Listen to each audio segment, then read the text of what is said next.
बोलो श्री सतगुरु महाराज की जय। बोलो श्री पंजे वाले की जय। बोलो श्री पन्ना धाम की जय। बोलो श्री सुंदर साथ की जय। प्रथम लागू दो चरण को, धनी न छुड़ायो खिन। लाख तली लालेड़िया मेरे जीव के ही जीवन। इन पाँव तले पड़ी रहूं, धनी नजर खोलो बातूं। पलना वालूं निरखूं नेत्रे मेरे जीव के ही जीवन। मेरे जीव के ही जीवन। बोलो श्री प्राणनाथ प्यारे की जय। बोलो श्री सतगुरु महाराज की जय। आप सब सुंदर साथ सुबह सवेरे ब्रह्म मुहूर्त में उठने वाले, पिया जी की चितवन में लगने वाले, चर्चनी को समझने वाले सब सुंदर साथ के सब प्रबुद्ध सुंदर साथ जी के चरणों में कोटान कोट प्रणाम जी। तो सुंदर साथ जी, हमने तीसरी भौम की लीला को, तीसरी भौम की शोभा को बहुत ही प्यार से समझा, और हमें 2 दिन भी मिले, इस काल माया के 2 दिन जरूर ही हम सब ने अपने दिल में भी बसाया होगा। और अब हम चलेंगे चौथी भौम। चौथी भौम निरत की लीला। तो निरत होता कब कब है, हमने समझा था तीसरी भौम में कि जब कृष्ण पक्ष में वनों से 6 बजे जल्दी वापस आ जाते हैं, तो 6 से 9 बजे तक निरत की हवेली में निरत की लीला होती है। नवरंग बाई जी का नाम विशेष रूप से इसमें लिया जाता है। तो सबसे पहले हम देखेंगे कि आखिर हमारी प्यारी निरत की हवेली है कहाँ। तो हम लोकेशन समझेंगे सबसे पहले। आइए, तो सबसे पहले हम हमेशा वही से शुरू करते हैं सुंदर साथ जी।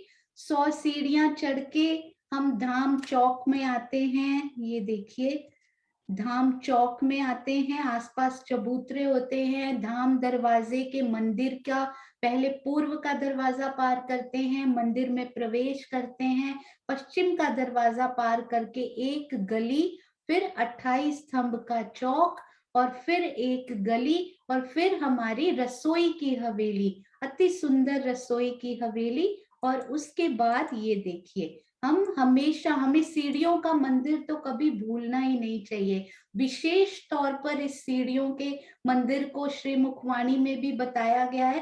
हालांकि सीढ़ियां तो हमें बहुत खंभों में मिल जाती हैं, कहीं से भी आप चढ़ सकते हैं, पर विशेष तौर पर यदि इन सीढ़ियों के मंदिर की शोभा का बखान किया गया प्रमुख रूप से, तो हमें उनका रास्ता जरूर याद होना चाहिए। ये देखिए, तो हम रसोई की हवेली में दरवाजा नहीं आया, उस दहलान को जैसे ही पार करते हैं, ये पहली गली आती है। तो हम उत्तर की तरफ मुख करके, ये श्याम श्वेत के बीच में सीढ़ियां जो कि दक्षिण दिशा से चढ़ती हुई उत्तर में हमें, ये देखिए, पहले दूसरी भौम पे चलिए, फिर यहाँ से घूम कर यहाँ आ जाइए, फिर से दक्षिण में, फिर तीसरी भौम के लिए सीढ़ियां ले लीजिए, फिर उत्तर में पहली गली में उतरिए, फिर घूमिए पूर्व की तरफ से, फिर दक्षिण में आ जाइए, फिर चौथी भूमि पे चलना है आज हमें। और यदि सुंदर साथ को बार बार घूमने की इच्छा नहीं हो रही है, तो वो एक ही बार में वहां बटन प्रेस करें एस्केलेटर का,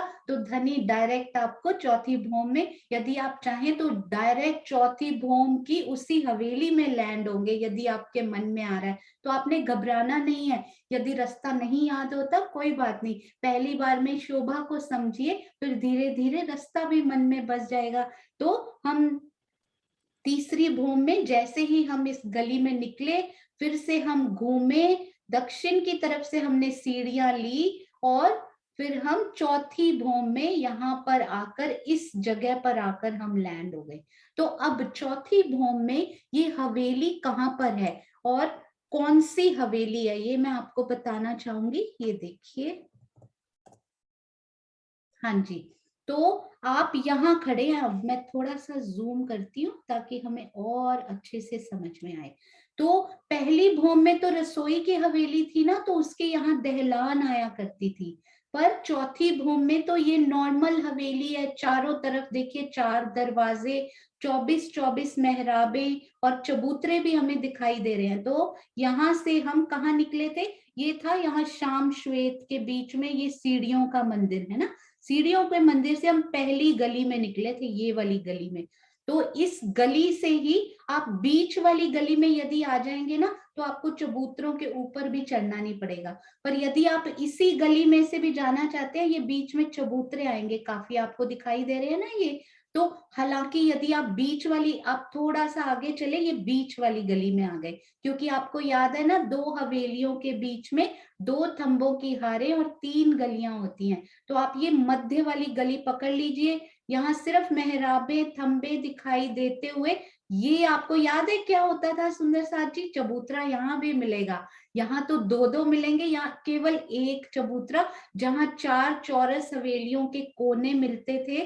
धनी ने बड़े सुंदर एक चौक का निर्माण किया, वहां पर एक चबूतरा बनाया और वहां पर भी 24 मेहराबों के हमें दर्शन होते हुए। तो आप डायरेक्ट मध्य गली से जाइए, जहां पर चबूतरा आए, चबूतरा चढ़ के उतर जाइए, या यदि चढ़ने का मन नहीं है तो थोड़ा सा उत्तर या दक्षिण से होके फिर मध्य गली में जाते जाइए। तो यहाँ कम चबूतरे आपको मिलेंगे यदि आप मध्य गली से जाते हैं। ये देखिए, जाते जाइए, दूसरी चौरस हवेली भी हमारी निकल चुकी है और उसके बाद ये हम जा रहे हैं, जाते जा रहे हैं, तीसरी चौरस हवेली भी देखिए निकल गई और अब हम चौथी चौरस हवेली में पहुंचने वाले। यदि आप डायरेक्ट सीढ़ियों से उतरते ही आना चाहते हैं, यदि आप सीढ़ियों से अंदर हो जाते हैं, तो आप हवेलियों के चबूतरे पार करते हुए भी आ सकते हैं। तो बहुत सारे रास्ते हैं।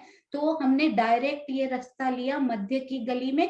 तो अब हम यहाँ जब पहुंचे ना, तो हमने चौथी चौरस हवेली में जाना है, तो हमने दक्षिण की तरफ मुख कर लिया। दक्षिण की तरफ ये बीच वाली गली से ही मुख कर लिया। अब ये हवेली, चौथी भूम की चौथी चौरस हवेली, ये आखिर इनकी शोभा कैसी लगती है, किस प्रकार इनके थंब आए हैं, ये हवेली बाकी चौरस हवेलियों से और रसोई की हवेली से कैसे विशेष है और कैसे डिफरेंट है, थोड़ी अलग है। तो वो हम देखते हैं। नॉर्मल चौरस हवेली का रिवीजन करें पहले आप। चारों तरफ 4 मुख्य दरवाजे। सबसे पहले तो क्या आता है, बाहर की तरफ मैं आपको एक और नक्शे से दिखाती हूँ। और हमने चौथी भूम का बाहर का भी हमने अभी जाकर देखना है, क्योंकि वो भी थोड़ा सा विशेष आएगा। तो अभी हम पहले चौथी चौरस हवेली देखते हैं, बहुत ही विशेष। तो इसको हम जूम करके इस प्रकार देखेंगे। देखिए, ये चौथी चौरस हवेली में आज मुझे बहुत ही एक अमेजिंग फैक्ट भी इसके बारे में, जो मुझे नहीं पता था, मेरे लिए वो बहुत अमेजिंग था, वो भी मैं आपसे जरूर शेयर करूंगी। तो नॉर्मल चौरस हवेली की तरह ही बाहर 2 थंबों की हार और 3 गलियां इसके तीनों तरफ आपको मिलेंगी, तीनों तरफ। और यानी कि कौन कौन सी दिशा में, उत्तर और पश्चिम और दक्षिण की दिशा में। वैसे ही पूरी 24 मेहराबें बनती हुई, जहां पर दोनों हवेलियों के वो आ रहे हैं ना, सामने मुख्य दरवाजे पड़ रहे हैं, तो आसपास 2-2 चबूतरे। तो हमें 24 मेहराबों की शोभा 3 दिशाओं में दिखाई पड़ती हुई। ये चौथी दिशा यानी पूर्व की दिशा, रसोई की हवेली की तरह ही पूर्व की दिशा बहुत स्पेशल है। यहाँ पर आपको याद है, रसोई की हवेली में कितनी लंबी दहलान आई थी। यहाँ पर एक सुंदर साथ हैंड रेस करके बताएंगे, सब सुंदर साथ हैंड रेस करें जिनको याद है, तो पता लगेगा कि कितने सुंदर साथ को याद है। और उसके बाद मीनू दीदी, आप एक सुंदर साथ से पूछ लीजिएगा, रसोई की हवेली में पूर्व की दहलान कितनी लंबी आई है। हाँ जी, नए सुंदर साथ कौन है? दक्ष,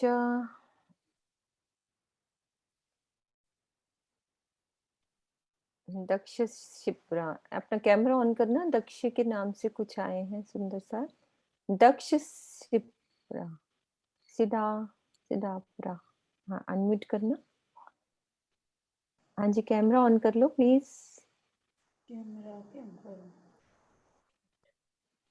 अपने सुंदर साथ है नहीं, कैमरा ऑन कर लो। हाँ जी, सुंदर साथ जी जल्दी से बताएंगे ताकि हम आगे बढ़े क्विकली। हाँ जी, 1 मिनट, आपका अनम्यूट हो गया, कोई बात नहीं, आप बोलो। नहीं हो रहा कैमरा तो आप बोलो। 11 मंदिर की। हाँ जी, रसोई की हवेली में 11 मंदिर की दहलान हमारे पास आई थी और उत्तर दक्षिण में भी दहलाने आई थी, पर नृत्य की हवेली में केवल पूर्व में दहलान आई है। पूर्व में कितने मंदिर की दहलान आई है? यदि आपको याद हो सुंदर साथ जी, तो ये हवेली में हर तरफ हमें ये पूर्व की तरफ से देखें तो 21 मंदिर, पूरे तो 23 है, मैं कोने के छोड़ रही हूं अभी। तो 21 मंदिर पूर्व में, 21 उत्तर में, 21 पश्चिम में और 21 ही दक्षिण में। तो 21 चौक 84 मंदिर और कोने का ऐड कर लीजिए 4 मंदिर, तो 88 मंदिर हमें यहाँ पर मिलते हैं। तो यदि ये 21 मंदिर है ना, तो इसके कोने का छोड़कर ये 21 मंदिर बनते हैं ना, तो 21 मंदिर की यहाँ पर दहलान और यहाँ पर मुख्य दरवाजे की को भी बीच में ही ले लिया गया है, मुख्य दरवाजा भी नहीं आया है। तो ये पूरे 21 मंदिर की यहाँ पर हमें दहलान मिलती है। किस प्रकार होता है? बीच में तो मुख्य दरवाजा होता है, आसपास उसके 10-10 मंदिर होते हैं, तो वो 10-10 मंदिर प्लस मुख्य दरवाजा मिलाकर 21 मंदिर की दहलान। पर ये मत भूलिए ये 23 मंदिर की लंबी है वैसे कोने कोने का मिलाकर। यदि आप इसकी ग्रिड निकालेंगे ना, तो 23 23 23 23 जगह आएगी 92। तो 23 चौका 92 होता है, पर ये कोने के मंदिर मैंने अभी छोड़े हैं। तो 21 मंदिर की लंबी दहलान और कोने के मंदिर हमारे, यानी ईशान कोण और इधर कौन सा होता है, ये अग्निकोण और ईशान कोण, ये दोनों मंदिर आए हुए हैं। उनको छोड़कर 21 मंदिर की लंबी दहलान। सोचिए आप कितने थंबों की हारे। और दहलान का मतलब क्या होता है? मंदिर नहीं आए, जहां मंदिर स्टार्ट दीवार आनी चाहिए थी वहां भी थंब लगा दिए, जहां मंदिरों की पश्चिम की दीवार आनी चाहिए थी वहां भी थंब लगा दिए। तो आप सोचिए आपको थंबों की कितनी हारें सीरियल ऑर्डर में मिल गई। ये गिनिए, ये देखिए, पहले तो 2 थंबों की हारें हवेली के बाहर मिली, फिर 2 थंबों की हारें मंदिरों की जगह पे मिली जहां मंदिर होने चाहिए थे, फिर 1 थंब की हार हवेली के अंदर मिल गई, और फिर 1 थंब की हार चबूतरे के ऊपर मिल गई। तो कितनी थंबों की हारें हुई? 1 2 3 4 5 और 6 मंदिर की हारें, मतलब 6 थंबों की हारें आपको सीरियल ऑर्डर में दिखाई दे रही हो। सोचिए हवेली कितनी खुली, ताकि पूरा मिलावा यहाँ से नृत्य देखने के लिए, जब हम वनों से आए तो नृत्य देखने के लिए यहाँ पर हम जा सके, पूरा मिलावा। ये देखिए कितना सुंदर यहाँ पर लगता होगा। यहाँ पर ये है चबूतरा। जिस प्रकार बाकी सारी शोभा सेम टू सेम, जिस प्रकार बाकी हवेलियां होती हैं, जब हम इस दहलान से अंदर प्रवेश किया तो 1 थंब की हार 2 गलियां, बीच में क्या होता है? चौरस हवेली है ये, तो चौरस चबूतरा होता है। चबूतरा होता है तो उसके ऊपर कठेड़ा भी लगा होता है, उसके ऊपर थंबों की भी बड़ी सुंदर प्यारी शोभा होती है। कमर भर ऊंचा चबूतरा होता है। कमर भर ऊंचा चबूतरा मतलब हमेशा ही 3 सीढ़ियां चढ़ के हम उन चबूतरे पर जाते हैं। उन पर गिलम बिछी होती है, सुंदर सिंहासन श्री राज श्यामा जी के लिए विराज होने के लिए। आसपास बहुत बड़ा सुंदर श्री मुखवाणी में इसका वर्णन हुआ है कि आसपास सखियां बैठती हैं और पश्चिम में भी सखियां, मध्य में सिंहासन का वर्णन है श्री मुखवाणी में, और उत्तर दक्षिण आसपास दाएं बाएं भी सखियां बैठती हैं और पश्चिम में भी सखियां बैठती हैं। वहां पर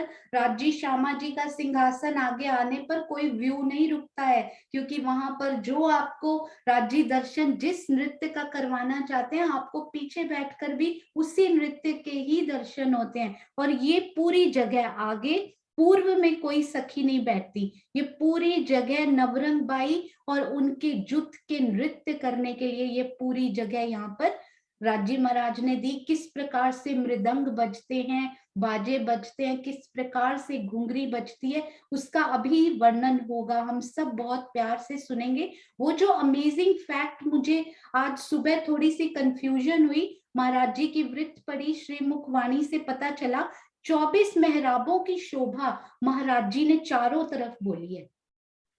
तो इस तरफ तो हमें दिखाई दे रही है, उत्तर की तरफ, पश्चिम की तरफ भी दिखाई दे रही है, क्योंकि आगे गोल हवेली आएगी तो ये दोनों द्वारों पे 24 मेहराबों की शोभा। ये दक्षिण में भी 24 मेहराबों की शोभा। मुझे ये समझ में नहीं आ रहा था कि यहाँ द्वार ही नहीं है तो 24 मेहराबें कैसे बन सकती हैं यहाँ पे। तो उसको काफी दिल में उतारने की कोशिश की, और राज्य की मेहर से ये समझ में आया कि तो क्या हुआ, द्वार नहीं है, मेहराबें तो थंबों से बनती हैं। ये थंब तो सारे राज्य ने दिए हुए हैं, थंब तो यहाँ अथाह आए हुए हैं, और महाराज जी ने स्पेशली ये लिखा हुआ है कि 24 मेहराबों की शोभा आपको चारों दिशाओं में मिलेगी, पर द्वार की शोभा आपको केवल 3 दिशाओं में। ये देखिए, द्वारों की शोभा 3 दिशाओं में, पर 24 मेहराबों की शोभा चारों दिशाओं। तो ये सेम टू सेम हमने जैसे समझा था ना सुंदर साथ जी, ये देखिए, तो एक मेहराब कैसे थी हमारी हॉरिजॉन्टल 3-3 मेहराबें का सेट था, और वर्टिकल भी। तो आइए समझते हैं, 1 2 3। इसको ना मैं किसी और पिक्चर से दिखाती हूँ जिसपे लिखा नहीं होगा ना, तो फिर और अच्छे से समझ में आएगी। 1 मिनट।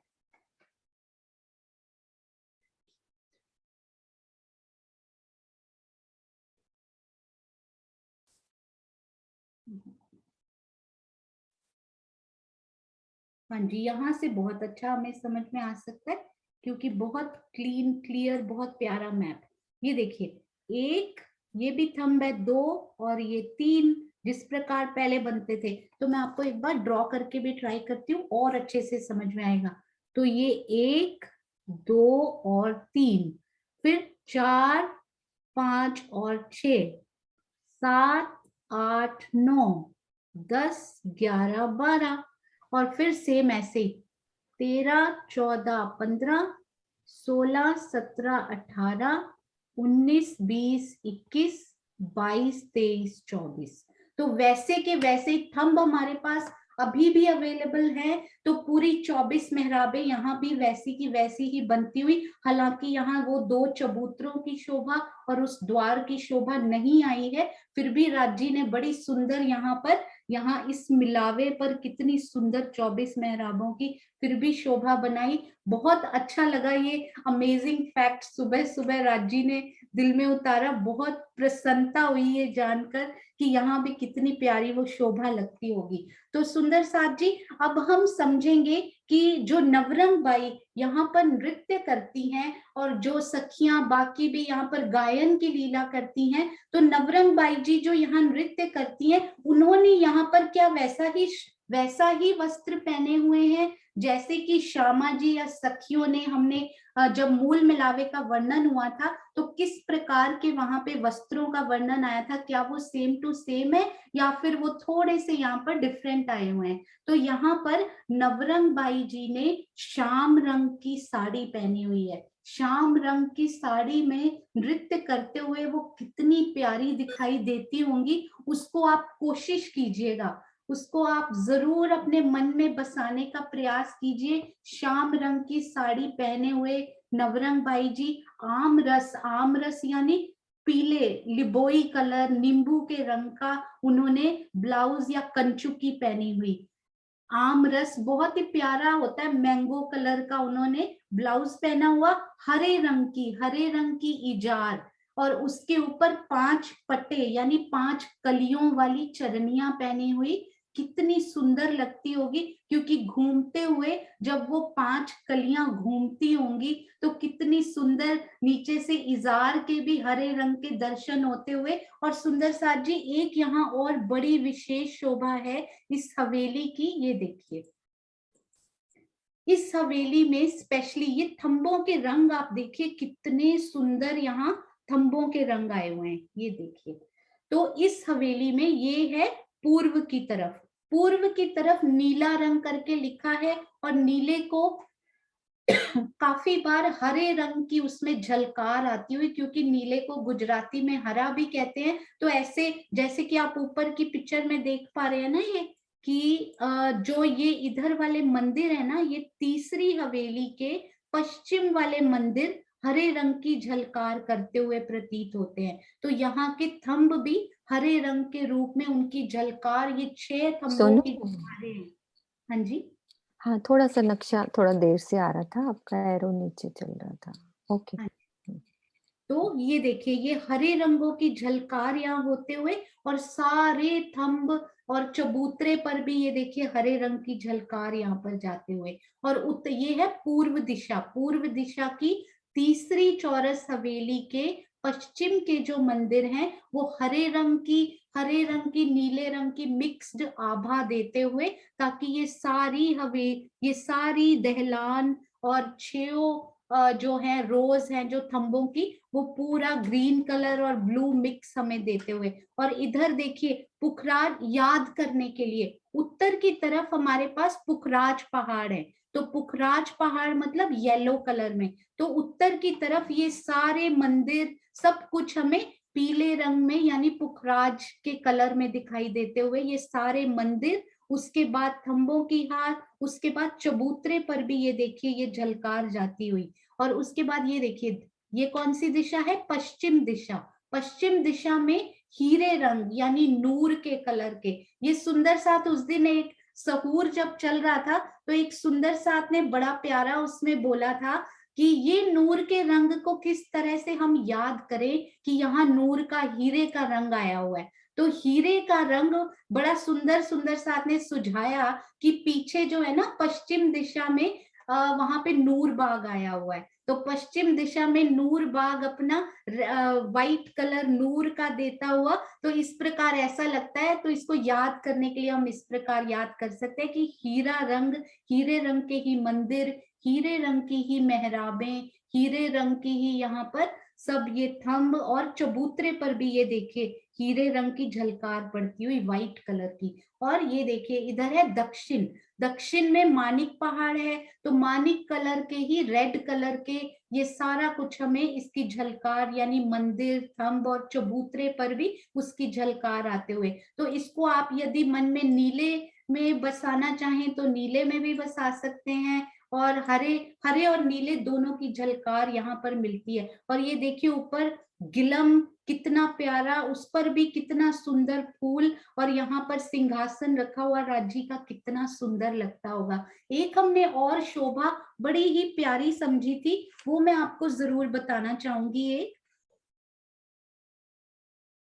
हाँ जी,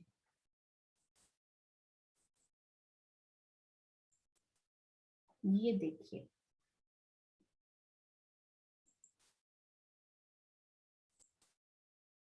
सबसे पहले ये देखिए इन्होंने ना यहाँ चौथी भूम में ये निरत बनाई हुई है। मैंने इसको जूम करके देखा कि हर भूम में ये देखिए यहाँ चौकी रखी हुई है श्रृंगार के लिए, और यहाँ सिंहासन भी दिखाया हुआ है, सिंहासन, चौकी, और यहाँ देखिए सोनू, नक्शा कोई और आ रहा है बच्चे, अब आया, ठीक।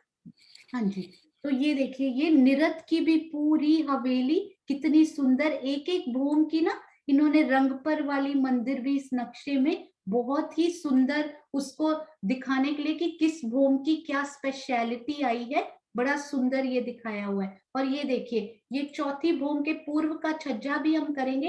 एक्चुअली मैं आपको ये बताना चाह रही थी कि अभी अभी एक शोभा हमने समझी थी, बड़ी प्यारी थी। ये जो सारे मंदिर है ना, ये पश्चिम के सारे मंदिर तो हीरे रंग के हैं, पर ये कोने के मंदिर है ना, यानी ये कौन सा नैऋत्य और वायव्य कोण के जो मंदिर है ना, वो बहुत ही विशेष शोभा लिए हुए हैं। हाउ, कैसे विशेष है वो, ये देखिए, ये जो मंदिर है, एक्चुअली मैं आपको ड्रॉ करके भी थोड़ा सा कोशिश करती हूँ। यहाँ पे इधर तो है हीरा रंग, हीरा रंग के, हीरा होता है व्हाइट कलर का, तो यहाँ की नैऋत्य कोण की ये जो दीवार है ना, ये भी व्हाइट है क्योंकि हीरे की झलकार आ रही है इसमें, और ये भी व्हाइट है इसकी ये वाली दीवार। तो इसकी पश्चिम की और उत्तर की दीवार नूर के रंग में झलकार कर रही है, क्योंकि इधर से उसको हीरा की आभा मिल रही है।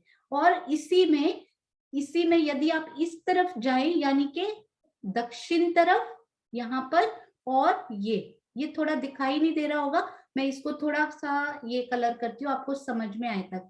तो ये आपको रेड कलर में दिखाई देते हुए, क्योंकि यहाँ से हमें माणिक की आभा मिल रही है। तो ये कोने का मंदिर बड़ा विशेष है। इसकी 2 दीवारें तो हीरे के रंग में आई हैं, और 4 दीवारें होती है ना, और 2 दीवारें रेड कलर में आई हैं। तो कितना सुंदर ये मंदिर दिखता होगा। इसके अंदर खड़े होकर सोचने की कोशिश करें, उसको शोभा को दिल में बसाने की, कि 2 दीवारें लाल रंग की और 2 दीवारें व्हाइट नूर हीरे के रंग की किस प्रकार दिखाई देती होंगी। और यदि हम इस तरफ देखें, यानी कि वायव्य कोण में देखें, तो ये देखिए यहाँ पर इधर से कौन सी आभा मिल रही है हमें, पुखराज रंग की, यानी इसीलिए ये सारे मंदिर आपको पीले दिखाई दे रहे हैं ना। तो इनकी ये दीवार, यानी पूर्व की दीवार और ये उत्तर की दीवार तो पुखराज रंग में रंगी हुई है। और यदि हम दूसरी तरफ चले तो इधर हमें हीरा मिल रहा है, तो ये वाली दोनों दीवारों पे हीरे का अक्स आता हुआ। तो ये भी डबल कलर की वॉल और अंदर डबल कलर की इस मंदिर में आभा आती हुई, ये दोनों मंदिर बड़े विशेष हैं जिनमें ये आभाएं आती हुई हमें दिखाई देती हैं। मैं सोच रही थी कि राजी महाराज, आपने ये 2 कोने ही क्यों ऐसे किए, ये वाले 2 कोनों में ऐसा क्यों नहीं हुआ, ये अग्नि और ईशान कोण में ऐसा क्यों नहीं हुआ। आपने देखा इधर से ना, यहाँ पर मंदिर है ही नहीं, ये वाला मंदिर, इस मंदिर पर अपनी आभा, वैसे तो इसमें ग्रीन और ब्लू कलर आया हुआ है, पर अपने दिल को समझाने के लिए इस प्रकार लगा कि इधर तो मंदिर आए नहीं, तो इसको इस मंदिर की वॉल यहाँ पे मिली नहीं है, तो ये तो थंब आए हुए हैं सारे। तो मैंने अपने याद करने के लिए ऐसे किया, इसीलिए क्योंकि यहाँ तो पूरी मंदिरों की हार है ना, इस वाले मंदिर की ये वॉल तो होगी हीरे रंग की वैसे भी। तो इन मंदिरों ने तो अपनी आभा डाली हुई है, पर इन थंबों की इनके ऊपर नहीं आई, तो ये सिंगल कलर में ही आए हुए हैं। तो कितनी प्यारी यहाँ पे राजी महाराज ने छोटी छोटी महीन महीन कितनी सुंदर यहाँ शोभा दी हुई है। और नवरंग बाई जी का यहाँ पर नृत्य होता कैसा है, उसकी लीला कैसी होती है, उसके बारे में अब हम समझेंगे। तो ये जो नवरंग बाई जी और उनके जुथ की सखियां गायन करती हैं, नृत्य करती हैं, उस नृत्य को यहाँ के नृत्य से कंपैरिजन कभी नहीं करना चाहिए। यहाँ का पंच भौतिक तन का जो नृत्य होता है, वो विकार उसमें हो सकते हैं, क्योंकि इसी यहीं से त्रिगुणात्मक हमारा जो शरीर है वो विकार जनित है। तो यहाँ के नृत्य को परम धाम के नृत्य से कभी भी कंपेयर नहीं करना चाहिए। यहाँ के नृत्य को परम धाम का नृत्य का आनंद मान लेना बहुत बड़ी भूल है। ये प्रवृत्ति सुंदर साथ को धनी की वाणी और उनके प्रेम से दूर करके अंधकार में ले जा सकती है। माया के द्वारा कितना भी छुड़ाने पर दिल इस लीला से हटता नहीं है, जो यहाँ नृत्य की लीला होती है। इसका कितना वर्णन किया जाए, इस लीला के सुख को जानने वाली वही ब्रह्म सृष्टि है जो मूल मिलावे में बैठी है, और जिसकी आत्म दृष्टि वहां लग जाती है वही इसको पहचान सकती है। आत्मा का हृदय संसार को जिस तरह से देखा करता है ना, वैसे ही उसमें लिप्त भी रहा करता है। तो तारतम वाणी की छत्र छाया में जब विरह का रस लेकर जीव चितवन में बैठता है, तभी उसको इसके नृत्य का आनंद मिल सकता है और वो उस आनंद में खो सकता है। रंग महल के थंबों दीवारों, उनमें जड़े हुए नगों में सब सब जगह आनंद ही आनंद है। ऐसा प्रतीत होता है जैसे सब जगह, यानी इस स्तंभ में भी नृत्य की लीला हो रही हो। उस स्तंभ, वो स्तंभ के अंदर के जो चित्रकारी है ना, पशु पंखी, उनको भी हम नृत्य करते हुए देख सकते हैं उस टाइम। नृत्य की हवेली की, ये देखिए, ये पूरा श्रीमुख वाणी में लिखा हुआ है। इनकी पूर्व दिशा में थंबों के हार की दहलान है। नीला रंग कहीं कहीं हरे रंग के रूप में दृष्टि गोचर होता है। रात्रि के 9 बजे तक ये नृत्य की लीला चलती रहती है। यहाँ पर धामधनी अपने श्रीमुख से अपनी सखियों को अपने पास बुलाकर नृत्य की लीला के बाद फिर शयन की लीला में जाने के लिए भी कहते हैं। इस चौथी हवेली में नृत्य की लीला होती है। इसके आनंद का वर्णन कहाँ तक किया जाए। यहाँ पर बैठकर उस आनंद को लेना केवल वही रूह कर सकती है जो रोज चितवन में डूबती हो। जब नवरंग बाई नृत्य करती है ना, तो अनेक प्रकार के बाजे बजते हैं। नृत्य के समय नवरंग बाई जी अपने हाथों और पैरों को, अपने अंगों को इस प्रकार से मोड़ती हैं जिसकी प्रशंसा यहाँ पर नहीं की जा सकती। सखियां नृत्य के समय मृदंग तंबूरा लेकर आनंद पूर्वक खड़ी रहती हैं, बजाती हैं। बांसुरी से अत्यंत मोहक और सुरीली आवाज सुनाई पड़ती है। नवरंग बाई जी के पैरों में, आपको याद है ना, सखियों के पैरों में झांझरी, घुंघरी, कांबी, कड़ला, अनवट, बिछुआ, उसकी कितनी मधुर ध्वनि उनके चरणों में से निकलती है। इतने मोहक स्वर होते हैं। और यही नहीं कि पाँव के आभूषण ही बजते होंगे, जब वो हाथों से नृत्य की भाव भंगिमाएं करती हैं, तो हाथों में कंगन, नवघरी, नवचूड़, नगों से जड़ी हुई वो जो नवघरी है, वो भी समान स्वरों में ही बजती है। उनके संपूर्ण स्वरूप के सभी अंगों में अति मनोहर आभूषण बजते हुए प्रतीत होते हैं। नवरंग बाई जी, ये हम सब ने सुना है कि किसी भी आभूषण को बजाने के लिए इस प्रकार से अपने पांव चलाती हैं कि केवल वही, यदि वो घुंघरी चाहे तो घुंघरी बजती है, कांबी चाहे, कड़ला चाहे, कड़ले में से भी उनकी आवाज आती है। घुंघरी के समान ऐसा लगता है उस टाइम जब घुंघरी बज रही हो, तो ऐसे लगता है कि घुंघरी से प्यारी आवाज शायद कोई हो ही नहीं सकती। और यदि वो चाहे तो घुंघरी और कांबी, दो दो आभूषण, झांझरी और घुंघरी ही बजेंगी। और यदि वो चाहे कि सारे आभूषण बजें और सब आभूषणों की अलग अलग आवाज सुनाई दे, जैसे ही मन में इच्छा करती हैं, तो हर आभूषण की अलग अलग आवाज सुनाती हुई, सुनती हुई दिखाई देती हैं। और यदि वो चाहे कि सब आभूषण मिलकर कोरस, कोरस मतलब सारे इकट्ठी एक ही ध्वनि सुनाई दे, तो संगीत में से वैसी ही लहरियां उत्पन्न होती हैं। यूं लगता है कि जैसे उनके आभूषणों में से, उनके वस्त्रों में जो चित्रकारी हुई है, उनमें जो चित्रकारी में बेल, बूटे, लताएं, पशु पक्षी जैसे सब नाच रहे हों। यहाँ ध्यान देने योग्य बात यह है कि ये कला केवल नवरंग बाई जी में नहीं, बल्कि धाम की हर एक सखी में ये कला है। नवरंग बाई के सभी आभूषणों में एक स्वर में अलग अलग प्रकार की मधुर आवाज आती है। मृदंग बजाने वाली सखी जब शुरू में मृदंग की दोनों पुड़ियों पर अपना हाथ रखती है, तो अति मधुर स्वर निकलता है। उसी स्वर के अनुसार ही तो नवरंग बाई नृत्य करती जाती हैं। संगीत के वाद्य यंत्र अनेक प्रकार से बजते हैं और नवरंग भाई चलायमान मुद्रा में मनोहर नृत्य करती रहती हैं। प्रेम आनंद की उमंग में अनेक प्रकार से घूम घूम कर रिझाती हैं मेरे धनी जी को, जिनका नाम ही नवरंग बाई हो, अर्थात नए नए रंग, नव रंग, नए नए रंगों से वो एक भी मौका नहीं छोड़ती प्राण पिया को रिझाने का। उनके नृत्य की विशेषताओं का यहाँ क्या क्या वर्णन किया जाए कि किस प्रकार नई नई भाव भंगिमाएं वो लेकर आती हैं। मोर बाई बांसुरी बजाती हैं, बेन बाई तरह तरह के बाजे बजाती हैं। तानबाई सुर के अनुसार तालबद्ध होकर मधुर स्वरों से गायन करती हैं। इस प्रकार नृत्य की लीला में चार चांद लग जाते हैं और सुंदर हो जाती है। केलबाई अपने मधुर कंठ से राग अलापती हैं, सेनबाई गायन में अपना स्वर देती हैं, तो सब सखियां मिलकर एक समान सुर ताल में अति मीठी वाणी में गायन और अति मीठा नृत्य करती हैं। झरमर बाई झरमरी बजाती हैं, करताल में जड़ी हुई झरमरी कितनी सुंदर। इसके साथ आनंदमयी रस को प्रवाहित करने वाले अनेक प्रकार के वाद्य यंत्र, जिनके तो शायद हम नाम भी यहाँ ना जानते हों, इतने प्यारे प्यारे यंत्र बजते हैं।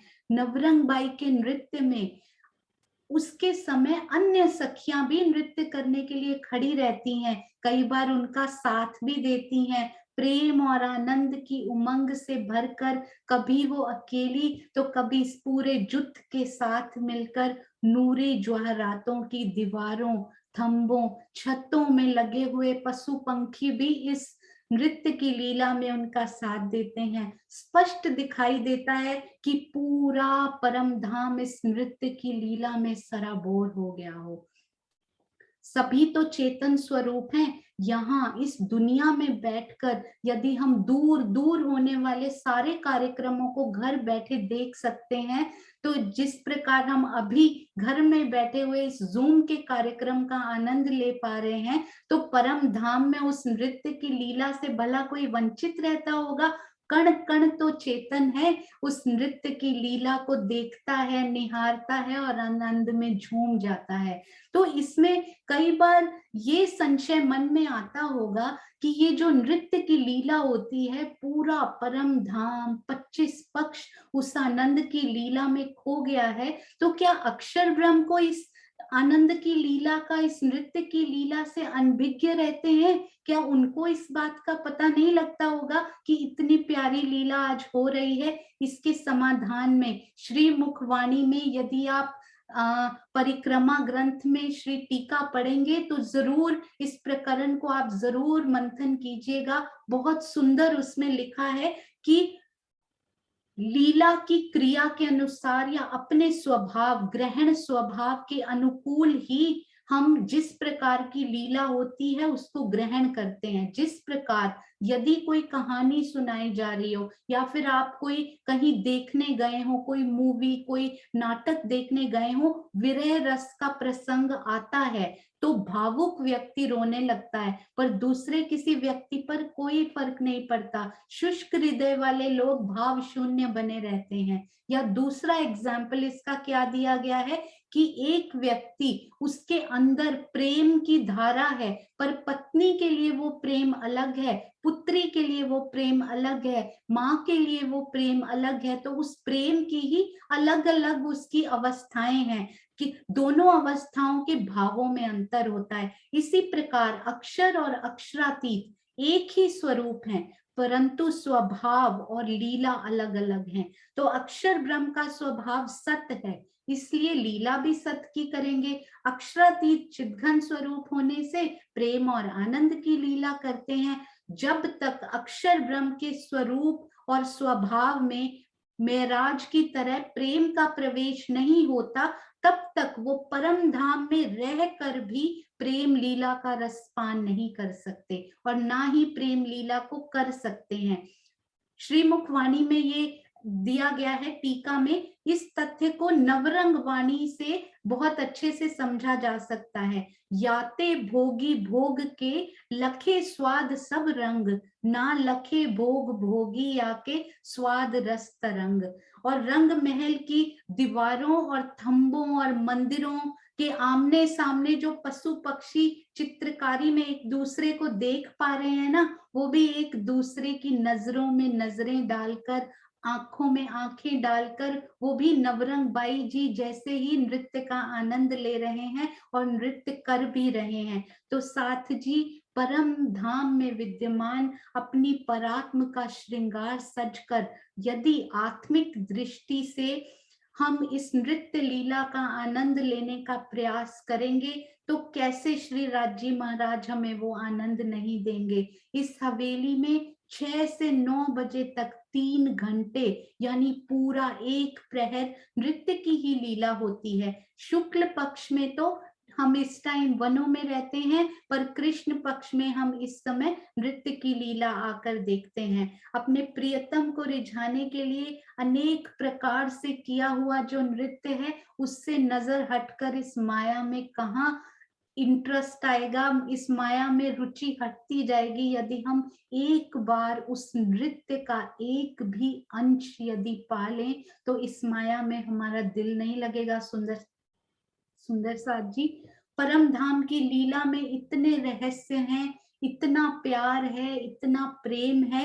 मूल मिलावे में जिनके मूल तन वहां बैठे हुए हैं, उनको ये आनंद नहीं मिलेगा तो किसको मिलेगा। तो यदि मैं मूल मिलावे में बैठी हूं तो मुझे ये आनंद लेना है आज से। यदि आज तक नहीं लिया तो आज से लेना है। तो आज हम सब सुंदर साथ नृत्य की इस हवेली की थंबों, दीवारों, पशु पंखियों की चित्रकारियों, बेल बूटों, सिंहासन, उसके ऊपर बिछी हुई गिलम, आसपास बैठी हुई सखियां नृत्य को निहारती हुई, करती हुई, और उन वाद्य यंत्रों सबकी चेतनता को आज हम सब पूरा दिन अपने दिल में बसाएंगे और उनका आनंद लेने का पूरा दिन, जैसे ब्रिज की गोपियां करती तो माया के काम थी, पर सारा दिन उनके दिल में कृष्ण से मिलने की चाह होती थी, उसी प्रकार हमें आज पूरा दिन माया के काम करते हुए भी इस नृत्य की हवेली के नृत्य का आनंद लेते रहना है। इसी हवेली के समान रंग महल के अंदर बाहर चारों ओर बहुत सारी बैठकें हैं सुंदर साथ जी। इसके अखंड, इसका जो सुख है वो अखंड है, वो अलौकिक है, जिसका वर्णन यहाँ के शब्दों, यहाँ के शब्द कोश में किसी भी भाषा में ऐसे शब्द नहीं बने जिससे उस आनंद का, उस शोभा का वर्णन किया जा सके। तो इस नृत्य में हम सब डूबेंगे आज जरूर। और आइए अब हम इस नृत्य की हवेली के दर्शन और भी तरह से करते हैं। ये देखिए कितने प्रकार से राजी महाराज ने हमें ये कितना सुंदर सुंदर, कितनी प्यारी प्यारी इमेजेस, नक्शे, सब कुछ हमारे लिए दिया। ये देखिए यहाँ भी कितने प्यारे ये थंबों के रंग मन में बसाने के लिए कितने सुंदर दिखाई दे रहे हैं। तो थंबों के रंग तो आपको पता लग ही गए होंगे। ये देखिए इधर पुखराज उत्तर में तो पीले, दक्षिण में लाल, पश्चिम में व्हाइट नूर कलर के, और इधर नीले हरे रंग की आभा लिए हुए, बहुत ही सुंदर। ये देखिए यहाँ कितनी सुंदर ये हवेली अभी बनाई गई है, बहुत ही प्यार से भरपूर। और एक मैं आपको और दिखाना चाहूंगी। ये देखिए ओवरऑल हम नृत्य की हवेली को यहाँ से एक बार फिर से, ये देखिए चौथी भौम की चौथी हवेली है निरत की हवेली, और उसके पूर्व की तरफ केवल दहलान आई है, ना मुख्य द्वार आया है और ना ही आसपास के चबूतरे आए हैं इस हवेली के लिए, और ना ही यहाँ पर मंदिर आए हैं। बाकी सारी तरफ, तीनों तरफ मंदिर नॉर्मल जैसे आते हैं वैसे ही आए हुए हैं। और ये देखिए निरत की हवेली कितनी सुंदर लगती हुई। ये मैंने दूसरी हवेली पार की, ये तीसरी पार की, और ये देखिए ये चौथी हवेली निरत की, और उसके बाद गोल हवेलियों का ये फिरावा शुरू होता हुआ, अति सुंदर शोभा। और यहाँ पर भी हमने अभी समझा किस प्रकार आसपास चबूतरों की शोभा, किस प्रकार ऊपर जाने के लिए 3 सीढ़ियों की शोभा, बिल्कुल वैसी की वैसी। ये देखिए निरत की हवेली। और हाँ जी, ये देखिए नवरंग बाई जब नृत्य करती हैं तो कितना ये सखियां वाद्य यंत्र बजाते हुए दिखती हुई, और राजी श्यामा जी और अन्य सखियों का मिलावा भी जरूर आसपास हम सब भी बैठे होंगे उस नृत्य की हवेली को देखने के लिए।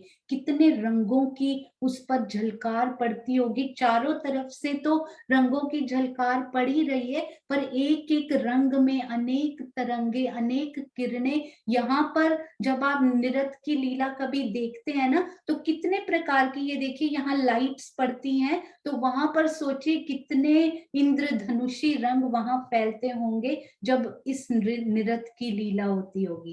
ये देखिए, ये भी कितनी प्यारी सेवा सुंदर साथ की, महाराज जी के ओरिजिनल नक्शों पर ये सुंदर सुंदर उन्होंने जो लेबल्स लगाए हैं। इसमें मुझे अभी पता चला कि प्रियंका जी और गीतू जी के साथ साथ इसमें कालिंदी प्रणामी जी हमारी बहुत प्यारी सुंदर साथ, हम एक बैच में, मुझे याद है, वो बहुत प्यार से रिवीजन भी करवाया करती थी, बहुत सुंदर बोला करती थी। तो कालिंदी जी, आपके चरणों में भी प्रेम प्रणाम जी, अति सुंदर सेवा सब सुंदर साथ की। इस जूम की गुप्त सेवा भी जिन सुंदर साथ ने की हुई है, उनके चरणों में भी कोटान कोट प्रणाम जी, अति सुंदर। तो अब मैं थोड़ा सा समय हमारे पास है सुंदर साथ जी, अब मैं आपको ये तीजी भूम है ना, ये देखिए ये तीसरी भूम थी, आपको यदि याद हो, क्योंकि मुझे लगा नृत्य की हवेली की लीला बीच में नहीं रहनी चाहिए, क्योंकि लीला को बीच में छोड़ के अगले दिन दिल को अच्छा नहीं लगता कि आज लीला पूरी नहीं हो पाई।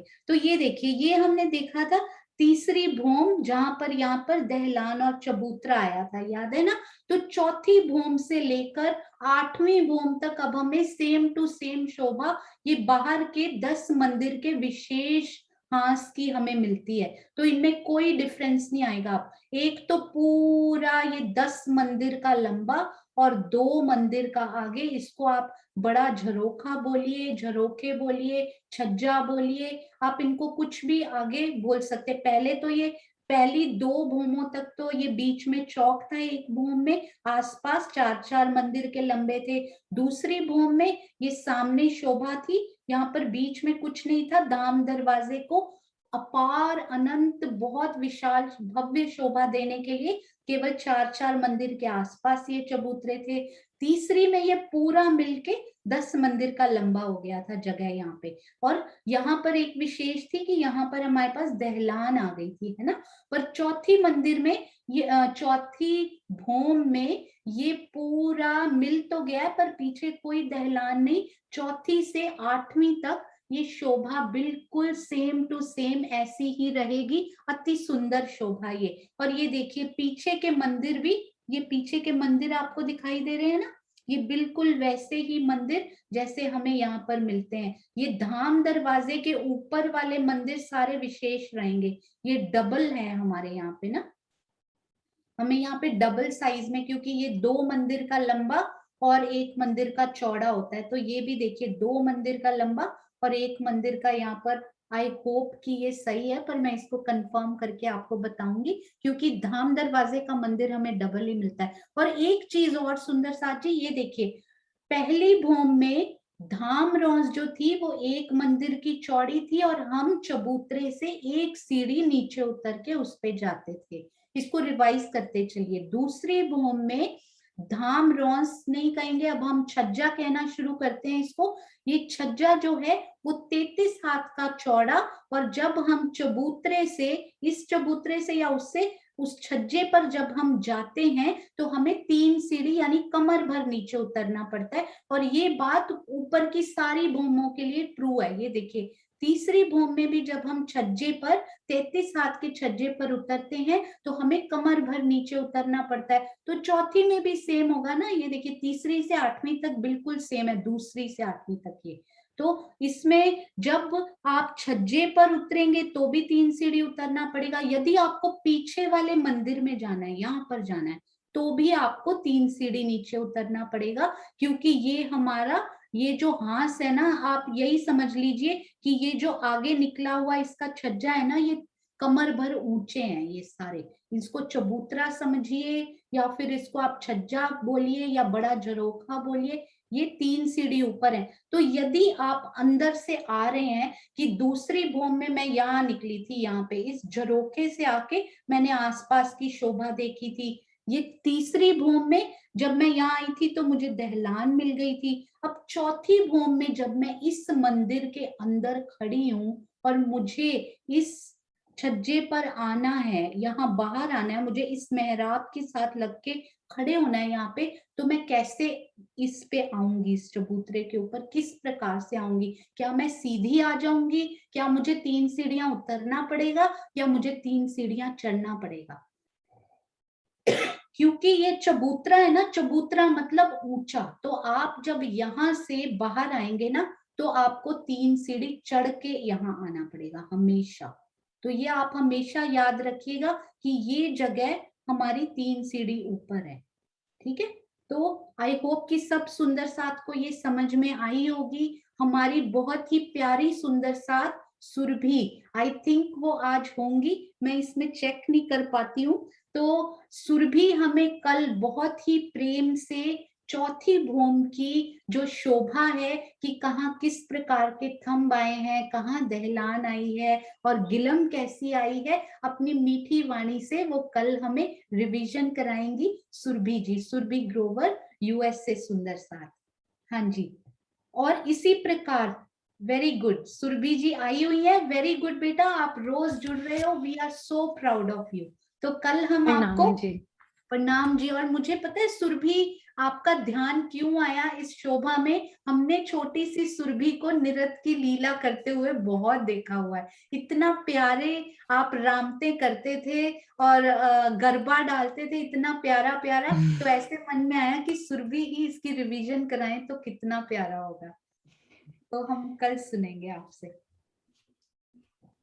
हाँ जी, तो आइए सुंदर साथ जी, यहाँ पर समय भी पूरा होता है और यदि कोई, हाँ जी, एक और चीज है जो मैं आपको एक और सुंदर सी वो दिखा के फिर हम इसका अंत करेंगे और फिर हम अपना अगला सेशन स्टार्ट करेंगे। ये देखिए सुंदर साथ जी, ये मॉडल एक सुंदर साथ से प्राप्त हुआ, अति सुंदर। बस इसमें मुझे लगा ये सिंहासन यहाँ पे हो तो, और बाकी सारी सखियां यहाँ पर इस प्रकार से, पर अति सुंदर मॉडल और इतने प्यार से। और यहाँ आपको सुंदर साथी जो अभी बताया जा रहा था ना, कितनी सुंदरता से इन्होंने इन मंदिरों को दिखाया, मुझे बड़ा अच्छा लगा। ये देखिए एक दीवार तो ये उत्तर वाली दीवार पुखराज की, ये पूर्व वाली भी पुखराज की वायव्य कोने में, और इधर आपको दिख रहा है ना ये दोनों हीरे की। कितनी सुंदरता से इसमें मन में बस जाएगा सुंदर साथ के, और कितने अच्छे से समझ में भी आ जाएगा सुंदर साथ के, अति सुंदर शोभा। और ये देखिए इधर ये वाली दीवार यानी दक्षिण की दीवार माणिक यानी रेड कलर की, लाल रंग की, और ये पूर्व की दीवार भी रेड कलर की माणिक की, और ये देखिए उत्तर की हीरे की और पश्चिम की भी हीरे की, क्योंकि इधर से हमें हीरे की झलकार, इधर हीरे के मंदिर है तो इनको हीरे का वो देते हैं झलकार, इधर माणिक के मंदिर माणिक की झलकार, बहुत ही प्यारा। और सुंदर साथ जी ये देखिए पहले से ही ये मॉडल शायद 2 इयर्स 2 साल पुराने ये बने हुए हैं, पर ये रंगोली से इसी टाइम पे मिले हैं कि सुंदर साथ को हैप्पी दिवाली भी विश करने आए हैं, और ये देखिए साइड में हैप्पी न्यू ईयर भी लिखा हुआ है। तो ये उस टाइम भी शायद इसी वक्त रंगोली से बना हुआ ये मॉडल है, ये पूरा रंगोली से ही सजाया गया है। और ये देखिए निरत्नी हवेली, हमारे गुजरात सुंदर साथ इस सेवा में भी बहुत आगे रहे, बहुत ही प्यारा लगा ये देखकर। और एक बात और सुंदर साथ जी, पहले हम चौपाई पढ़ेंगे, और अभी मैं एक अनाउंसमेंट जरूर करना चाहूंगी कि नेक्स्ट वीक है वो दिवाली वाला वीक है, थर्सडे यानी वीरवार को 4 तारीख को दिवाली है, तो 4 और 5 की हम चर्चनी की छुट्टी करेंगे, क्योंकि भाई दूज और दिवाली पे सुंदर साथ बिजी होते हैं। पर मंडे ट्यूसडे वेडनेसडे यानी 1 2 और 3 तारीख को, सोम मंगल और बुधवार को सुंदर साथ छुट्टी चाहते हैं या नहीं चाहते हैं, हम एक बार चौपाई करेंगे, उसके बाद हैंड रेज करवाएंगे, और यूट्यूब से जुड़े हुए, फेसबुक से जुड़े हुए सुंदर साथ या अन्य किसी भी माध्यम से जुड़े हुए जो रिवीजन करते हैं सुंदर साथ, वो भी अपने विचार लिखकर भेजें। सबकी सर्वसम्मति से ही ये निर्णय किया जाएगा कि सोमवार, मंगलवार, बुधवार को क्लास रखी जाएगी या नहीं। तो 2 छुट्टियां तो कर ही रहे हैं, वीर और शुक्रवार की, दिवाली और भाई दूज की, पर इन 3 छुट्टियों के बारे में नेक्स्ट ही जो आने वाला है मंडे, ट्यूसडे, वेडनेसडे का विचार करके फिर आप सब तक शुक्रवार तक ये सूचना भी पहुंचा दी जाएगी। पहले आप पोर इन कीजिए, please pour in your suggestions, ताकि उस हिसाब से निर्णय लिया जा सके। तो बोलो श्री प्राणनाथ प्यारे की जय। आप सब सुंदर साथ का बहुत बहुत धन्यवाद। पर अभी हम करेंगे बहुत ही प्यारी सी, हमारे ही श्री मुखवाणी श्री राजी महाराज ने अपनी मेहर से जो ये श्री मुखवाणी कही, उनके ही मुखार बिंद से उतरी हुई। तो आइए अब हम चर्चनी और चितवनी, ये चौपाइयां सुंदर साथ जी आपको पता है कौन सी हैं जो रोज रोज की जा रही हैं? इसमें चर्चनी चितवनी का हमारे जीवन में स्पेशली क्या महत्व है, हमें क्यों करनी चाहिए रोज, हम इनमें से उन अर्थों को लेकर ग्रहण करेंगे तो रोज जरूर बैठेंगे। तो आइए एक और चौपाई आज लेते हैं। हाँ जी मीनू दीदी, प्रणाम जी। प्रणाम जी, सब सुंदर साथ को प्रणाम जी।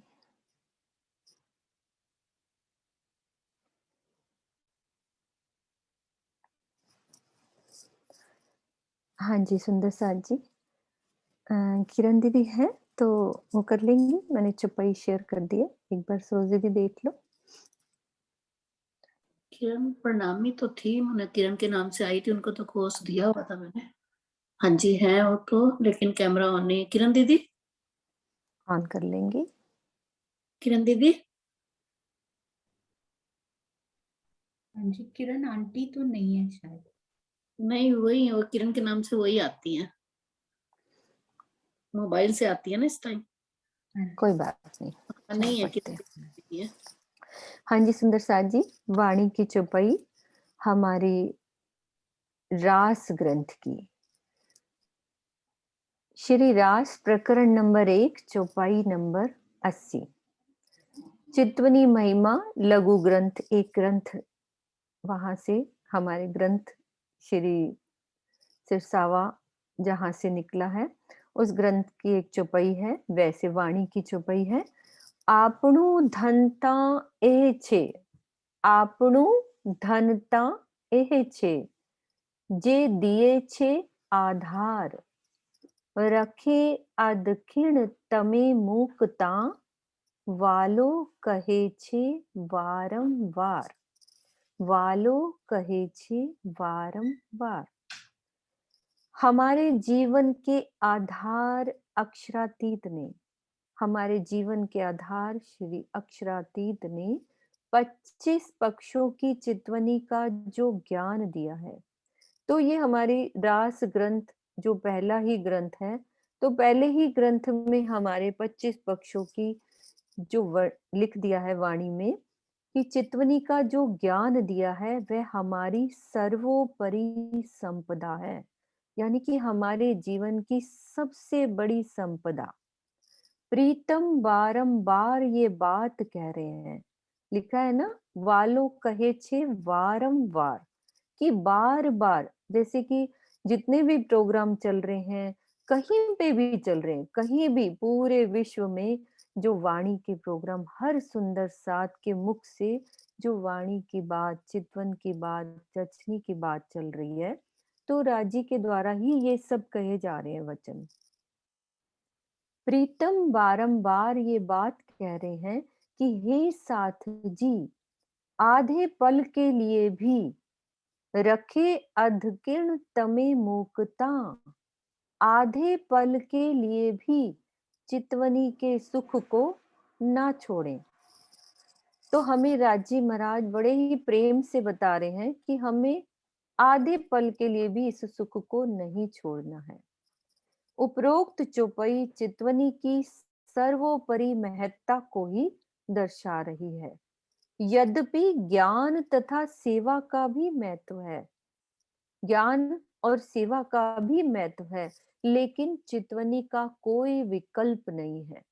महत्व जरूर है कि हमें ज्ञान लेना है और सेवा भी करनी है, किंतु प्रेममयी चितवनी को छोड़कर आत्म जागृति की कल्पना करना एक दिवा स्वप्न ही है।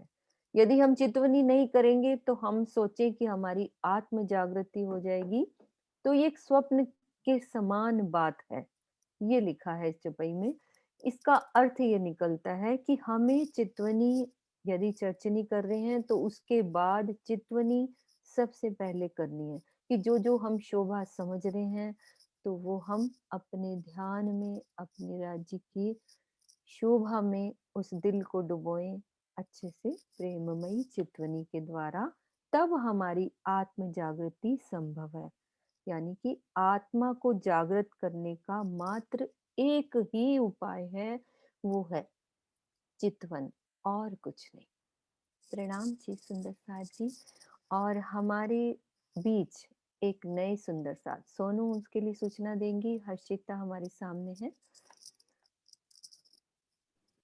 हाँ जी सुंदर साथ जी, मीनू दीदी उस दिन बता रहे थे कि पन्ना जी में उनको बहुत ही प्यारी एक सुंदर साथ मिली, पहली बार मिलना हुआ, पर उनके अंदर वो रस देखकर, उनके आंखों से, नेत्रों से बहती वो प्रेम की अश्रुधारा देखकर, और हम सब सुंदर साथ ने मीनू दीदी के सुनाने पर ही जो अनुभव किया वो हम सब सुंदर साथ को ही पता है। तो बहुत सौभाग्यशाली हैं कि हम आपसे मिल पा रहे हैं, आप जुड़ी हैं, और होप आप जुड़ती रहेंगी। तो आइए हर्षिका राज जी, प्रणाम जी, आप सुंदर साथ से बात कीजिए। प्रणाम जी।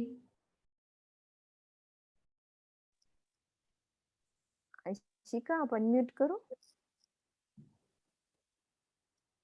आ नहीं रहा उसको, मुझे लगता करना। हाँ, हो अनम्यूट गया लिखा, बेटा, हो हो गया, गया हो गया, बेटा, हो हो गया। गया। प्रणाम जी बेटा। प्रणाम जी। ये दोनों बहनें मिली थी हमें गुम्मत जी में, जिनकी बात मैंने सुनाई थी। सुंदर साथ बात करो आप, कुछ कैसा लगा आज? कुछ समझ में आया बेटा? हाँ, अभी तो थोड़ा-थोड़ा आया। आनंद आ गया, मतलब इतना तो आ गया। हम्म, ठीक है, यही ना? अच्छा लगा। हाँ जी, हाँ जी, हाँ, बात हाँ। करो कोई बात नहीं, कैसा लगा? हाँ, अच्छा लगा। और क्या कहते हैं, वो तो पल अलग है जब आपसे राजी ने मुलाकात करवाई थी। उस दिन को तो नोट करूँगी मैं। वो दिन तो डायरी में लिखने वाला है। राजी ने जो अनुभव दिया आपको। हुँ। वो क्या कहते हैं, वैसे तो हमने आपको बताया कि जैसे हमारे घर पे स्टार्टिंग से ही, जब से हम छोटे थे, जब से राजी महाराज विराजमान देखे हैं हमने। लेकिन जो तड़प होती है ना राजी से मिलने की, कि राजी हमें क्यों दर्शन नहीं दे रहे हैं या क्यों हमसे बात नहीं कर रहे हैं, वो अभी कुछ टाइम पहले ही मेरे साथ हुआ। और जैसे कि लॉकडाउन में अब, लेकिन जैसे कि लॉकडाउन खुलता जा रहा है तो मैं ऐसे कह रही हूँ, राज महाराज आप फिर से अपने आप से दूर करते जा रहे हो, ऐसा क्यों? नहीं, दूर नहीं करेंगे। आप राजी की वाणी से जुड़ते चलो, कभी दूर, राजी तो चाहते ही नहीं है हम सबको दूर करना, कभी नहीं दूर करेंगे। पूछो आप।